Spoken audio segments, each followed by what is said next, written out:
Welcome to the Mike Litton Experience Podcast.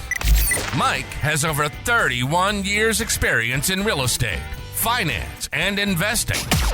He's passionate about being a father, a teacher, a realtor, an investor, and a leader. Everyone has a story, and our passion is to help them tell it. And now, introducing the host of the Mike Litton Experience, Mike Litton. So what can you expect from the Mike Litton Experience? You can expect stories that will inspire, motivate, advice that will sharpen your focus, and expert information on real estate, finance, and market conditions. The degree on, I've been taught how to be a corporate person, right? Exactly. I mean, that's it. And that's what they look for. They absolutely look for it. It's how they grew our workforce in the history of this country. Yep, military too. Yeah. I mean, the only thing you know about a military person is that they'll listen and do what they're told. Right.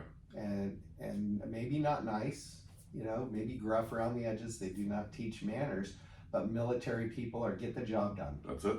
That's it. I want creative thinking.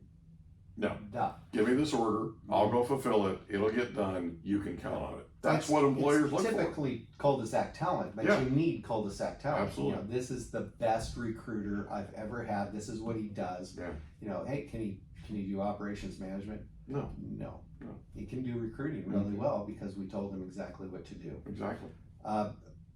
In 2013, I was contacted by a company, Really? Yes, and they wanted me to take over one of their offices. Yes, in San they did, Diego as a matter of County. fact. Yeah, in Carlsbad, California. Right down the street from mine. Yep. I took over the Carlsbad Keller Williams office as the team leader and as one of the top agents. It was an interesting experience, to say the least. Yeah, it was.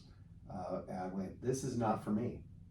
I don't want to be the complaints department, and I'm tired of being the problem solver and the babysitter. So this isn't for me. Well, at that point, one of the owners of that market center was Chris Heller, and he was taking on the CEO of Keller Williams. He was moving to Austin, Texas. He was going to take over for Gary Keller, and he said, I will do anything for you to just stay here. If anything, you're a calming force. Everybody knows you. Everybody's tried to buy your houses. You've worked with everybody, including me, and I'd like you to stay here. And I did that for him. Yeah. And as soon as my tenure there was up, he was in place. I'm like, I got to get back to making real money. I can make a lot of money in residential real estate. And I went off with a partner of mine named Bruce Levine, and we got a little Solana Beach office, and we just started listing and selling properties based on great service and mostly Sphere. Built quite a few agents, doing quite a few dollars. You get up near the $100 million mark. And Bruce is a hands-on person. He wants to be involved in every transaction. He wants to further relationships. And I don't care if a check just magically appears on my desk. And Bruce goes, where does this check come from? And I go, well, some deal that Francis was working on. He goes, I don't even know where this came from. I don't know anything about the buyers or the sellers. I don't know what I'm on the hook for. I don't know, the relationship. And I think that caused him great consternation. It did. Because, It did. I had conversations with Bruce. Yeah. The reality of his world is he finds like-minded people and serves them far superior to anyone else. I'd agree with that. And that is hard to scale. It is. It's very hard. Yeah. And Bruce was because at some point your brain's just going to explode. He's fine doing 40 deals a year and his investments. Yeah. And I was more into that. I want to grow bigger. I wasn't ready to grab my last brass ring. So that same Chris Heller called me up and said, hey, another opportunity for you in a bigger market center for Keller Williams, the biggest. It's the flagship of Southern California. There were 513 agents doing $2.1 billion in business. And I went in there first as a coach, and then I took over as team leader. And that market center was the number one office in Southern California for Keller Williams in agents, volume, units, profitability for 8 straight years. Never missed a quarter. It was always number one. Everybody hated it. Everybody hates number one because they're not it. You too. I didn't hate him. No, I mean, I've always been a big fan of Chris Heller's, and he knows that. Oh yeah, that I worked with him back was in the an mortgage animal. days. Before I ever became a Keller Williams owner, I worked with him in the mortgage days, and I banged on his door like you can't believe. And I even sent the guy listings to try and build business with him. And it turned out, circuitously, that I ended up succeeding at a very, very high level in exactly what I wanted to do, because I was banging on his door as much as I was. I'll tell you that story sometime. Oh no! But it was literally, I wasn't going to rest until I had Chris Heller's mortgage business, and the guy who had Chris Heller's mortgage business figured out a way to get me where I wanted to go, so that I was out of the way. Oh. And it worked out perfect. I ended up being one. I became one of the top mortgage producers in the nation. Number 4 out of an office of 8, or company of 880 loan officers in 1996, and most of it was because of the doors that were opened up because I was banging on Chris Heller's door.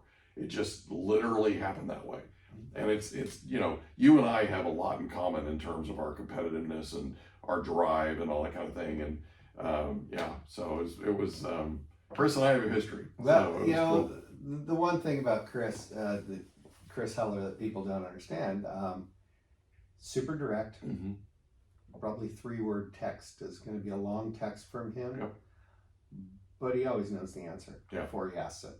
And he won't ask a question he doesn't already know the answer. Seriously smart cookie, and he's very he's a intense. seriously smart cookie, and people are like, oh, that Chris Heller. I mean, he sees opportunities through walls. It's amazing. Chris just wins. It's that simple. And because of that, you see his success. I was in Prudential California Realty with him. I remember the day he quit. It was like the world was ending. It really was. The owners were lighting folders on fire. Like the ground was trembling, the whole 9 yards. And it was just because of his perceived influence, whether real or not.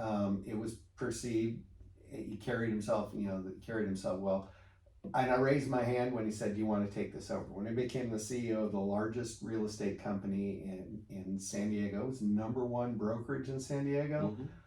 I remember there was this company called EXP that somebody, Gary, had mentioned in 2014. I looked him up on Broker Metrics, and I go, I outproduced the whole company. I don't care about them. I outproduced the whole freaking company. And then it started growing. And then I outproduced him in California. Then I outproduced him in San Diego. And people, when I left Keller Williams in 2021, they go, you can't leave. You're number 1 in volume, units, agent. You're number 1. You can't leave. And I go, I can read a graph. I know what next year's going to bring.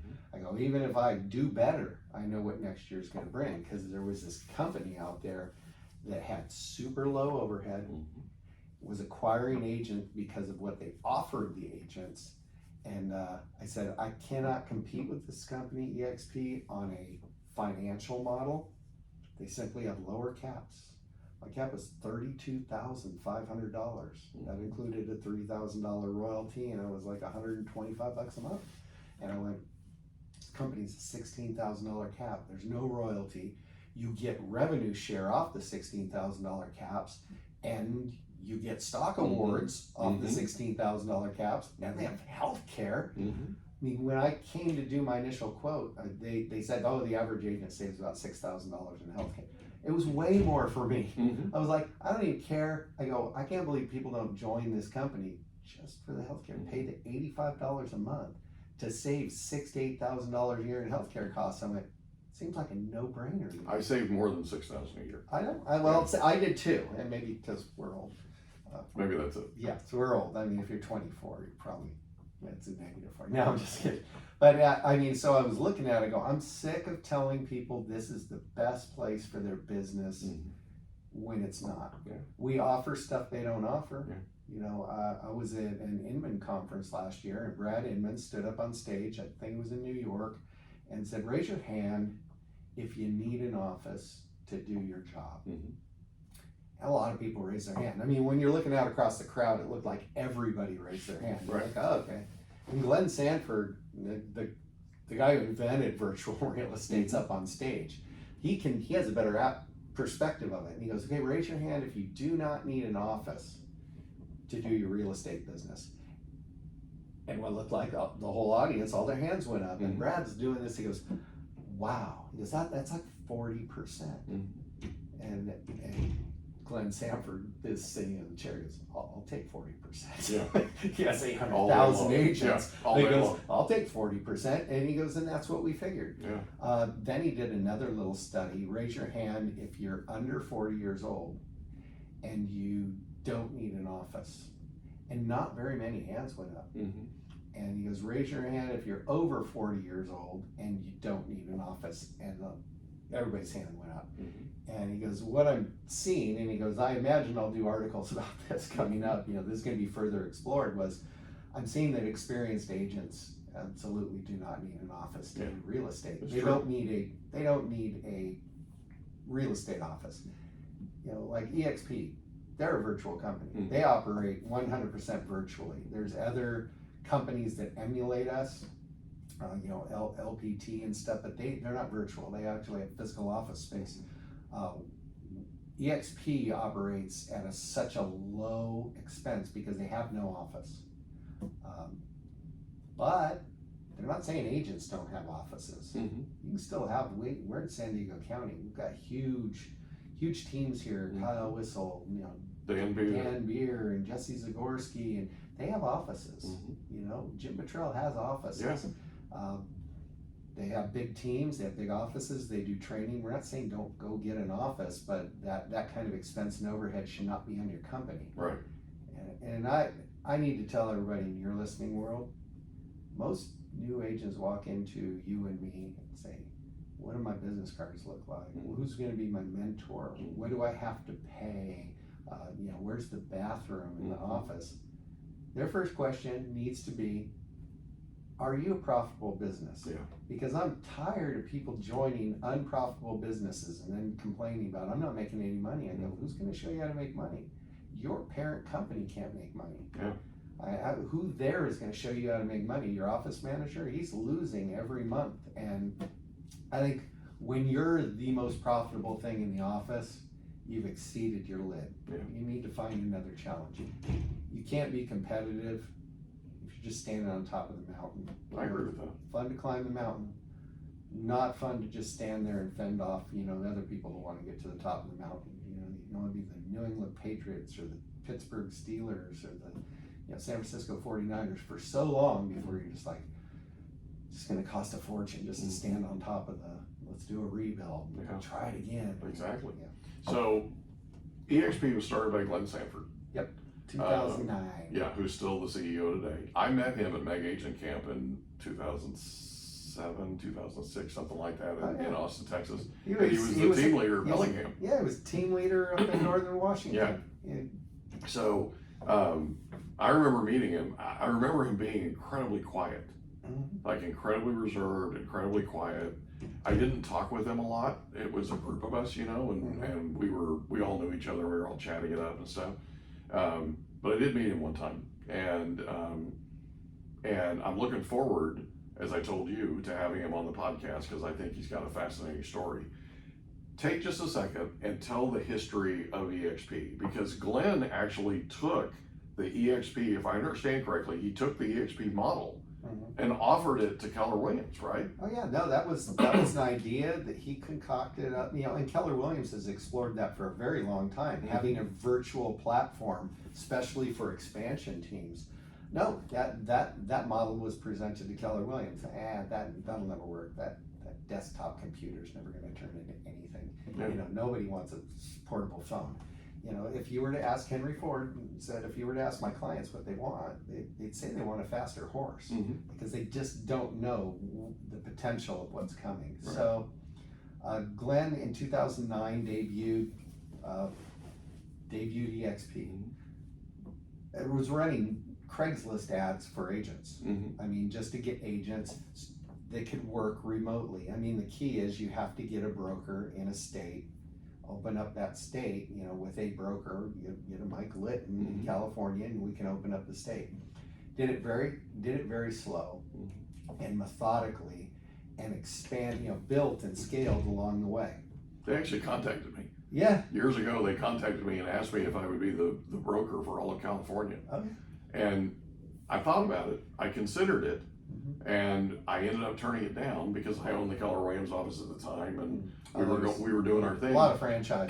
Yeah, we were doing our thing, and one of my agents ended up becoming the broker for California, and he was for a number of years. So yeah. That happened with when I was one of the top agents in San Clemente. I was approached by Keller Williams. Hey, we're going to open this brand new market center in San Clemente. We want you to be one of the lead investors, if not the operating partner for it. Texas company, new startup real estate. I've seen a lot of this already, and I mean, I've only been in it for 10 or 12. Who called you? Do you remember? I'm sure that it was. Was it David? It was. I think it was David Tennant who was calling top agents, Yeah. inviting them to a party at the new Perspective building in the parking lot. And I remember sitting there with a punch. I mean, because they said you're drinking the Kool-Aid, and I was sitting there with a red punch, and I was standing next to the top agent in San Clemente, a gentleman named Jeff Stearman, and Jeff now owns it, and us both going, it's just another startup, Keller who, Yeah. Well, then, Remember those days? Yeah, I mean, and when we opened in 2001 in Escondido, it was all about Keller who. they were a new model. I mean, when Dave Liniger at Remax started Remax, everybody's like, oh my gosh, these 100% is going to kill the industry. It's done. Gary Keller comes in with a capping model, and they're like, oh, this is the end of the industry. It's done. Glenn Sanford comes in with the virtual model. Oh, this is it. End of the industry. We're done. Never underestimate. Sorry to interrupt. Never underestimate the power of no. Okay. Dave Liniger was an executive with Great Western Real Estate.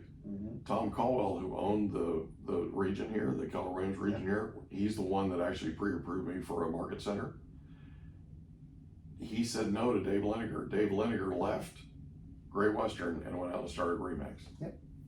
Glenn Sanford was told no by Gary Keller and went out and started EXP. And never underestimate the power of no, man. Glenn's 100% numbers driven. Oh, sure. I mean, he looks at it, and if the numbers don't work, they don't work. Yeah. The beauty of, we're going to get back a little bit to EXP from 2009, and his slow, methodical build was to stay profitable. Yeah. Never borrow money. There are emulating companies out there right now. People go, well, why are you better than this company? Say a Real Brokerage Technology. And I like a lot of people at Real, and I like their model because it's our model. I don't know much about their model, but there's a lot of people there. Off the ground. There's a lot of people at Real that were friends of mine before when they were at Keller and other places, And you got Epic and Kenzel and LPT, a lot of copycats. They're trying to buy their way. Could you be competitive this year in the NFL? If I said, I'm going to give you a team, nothing, you don't have any players, could you be competitive, or would you just be pounded? And I asked that question to somebody, and they go, no, I couldn't be competitive. I go, no, you're absolutely wrong. Give me $2 billion. You'll see players you thought would never play again, free agents who will bail out of their contract. I will get talent, and I will be competitive. Well, these companies borrowed a ton of money to buy their way into the middle of the game. They're like, hey, season already started. I don't want to start with agent number 1, 2, 3, 4, 5 over a 14, 15-year period. I want to do it now. You get Compass, Robert Rudkin. I'm going to borrow a ton of money, and I'm going to just buy agents. Brilliant, it worked. But the stock value never materialized to the point where they wanted it to, so it was a fail. You have Real, who borrowed a lot of money, and they'll say they're investors, but there's some people invested a lot of money in that company, and they got to carry that debt. They owe people. Glenn is the primary owner of EXP. Yeah. Because he didn't have to give away everything. I think Real is only Tamir, who that's his baby. I think he's less than 5% ownership, at least according to what I've seen. But he can't make the calls. He could just get a call saying we're pulling the plug. He can't make that call. Glenn can't. Glenn's like, no, we're not pulling the plug. We're not going anywhere. So. Well, let's be honest. There's too much going on at EXP. Yeah. For anybody to be pulling the plug. Right, and I mean, most of our stock is owned by our agents. You know, our agents. I have stock. And Glenn, I know. And full disclosure, I'm in EXP. I have been for over a year, and I literally went there because of you. My relationship with you. I got a chance to meet Dave Kennord, right, briefly, and love Rob Flick. You know, Rob. I could not be more excited about being in business with Rob Flick. A lot of fantastic people here. It's an entrepreneur's playground. Yeah, it's a great place. It really is. And I own stock.